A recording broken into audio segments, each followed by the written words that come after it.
Hey guys, so I'm here today to wrap up the BookTubeAthon, which is the other readathon I did recently, and I'm excited because I finished 4 books and I did 4 of the challenges and I'm proud of myself.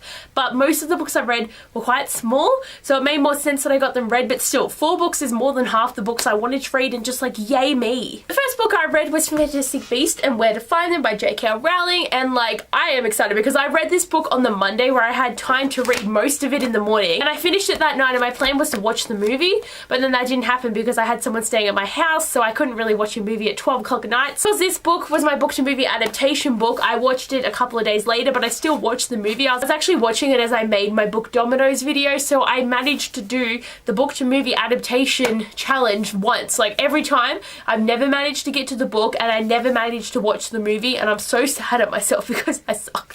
But I actually did it, which is just an achievement on its own, but I was so proud of myself. Then the next book I picked up was Geekarella by Ashley Posden, and this was the challenge of read a book of something you want to do, and that was to go to a Comic-Con adventure. But this Comic-Con is awesome, and I actually love the fact that the main character's dad invented his whole entire Comic-Con before he died, and it was so cool. But like, I really love the story of this book and how the fact that the Cinderella thing didn't happen until quite a lot later in the book, because she was talking to the main character via text for so long, and just like, there's so many elements of the Cinderella story, but I really love Ella as a character, but her step family is so shit. Like, honestly, so shit. But like, even though we know how the Cinderella story is gonna go, it was still really amazing. I really liked having this like sci-fi TV actor show thing going on, and like the pumpkin is a vegan food truck. Like, I mean, what else do you want in a Cinderella retelling? I don't know. Then I read The Summer I Turned Pretty by Jenny Han, and I did read it with this ugly ass thing on my head the whole entire time, and my god, it was annoying because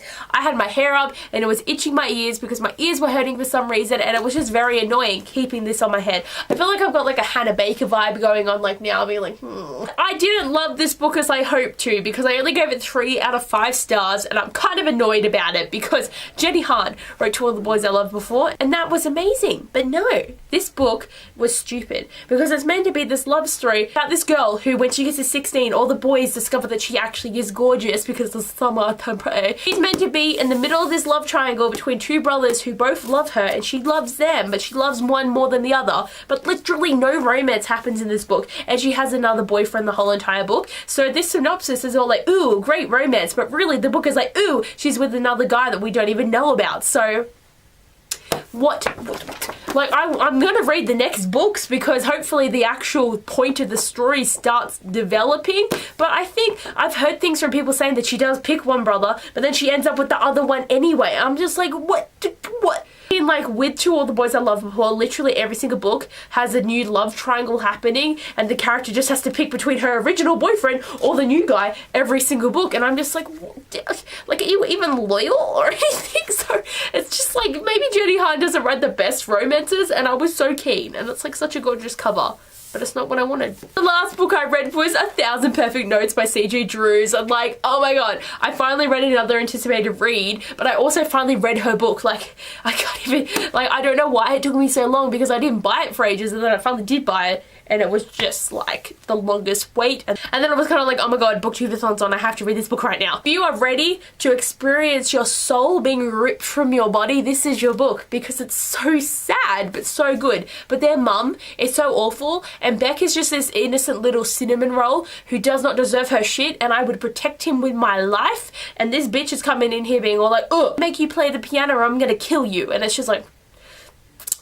what is this, Paper Fury? Like, what pain did you go through to write this book and hurt me? Because damn. But like, honestly, I knew she was going to write a good book. She reads so many that she knows what's good and what's not good, and I appreciate about her writing because it was spot on. I gave it 5 stars.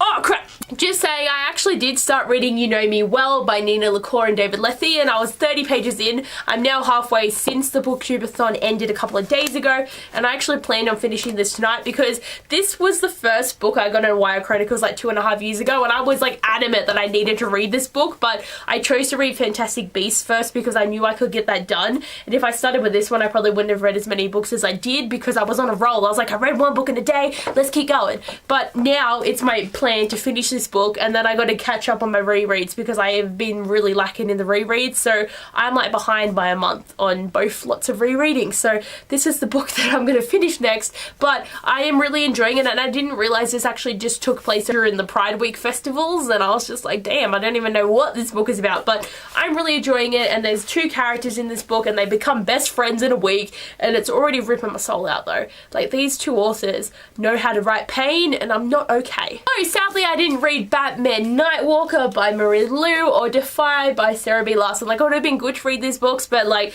again, I don't really care. Like, 2 3/4 that I didn't read, so like, pat on the back for me. Challenge number 4 was to read a book agreeing on the cover, so I can technically say I did that. And let a coin toss decide your first read, and I technically started reading that book.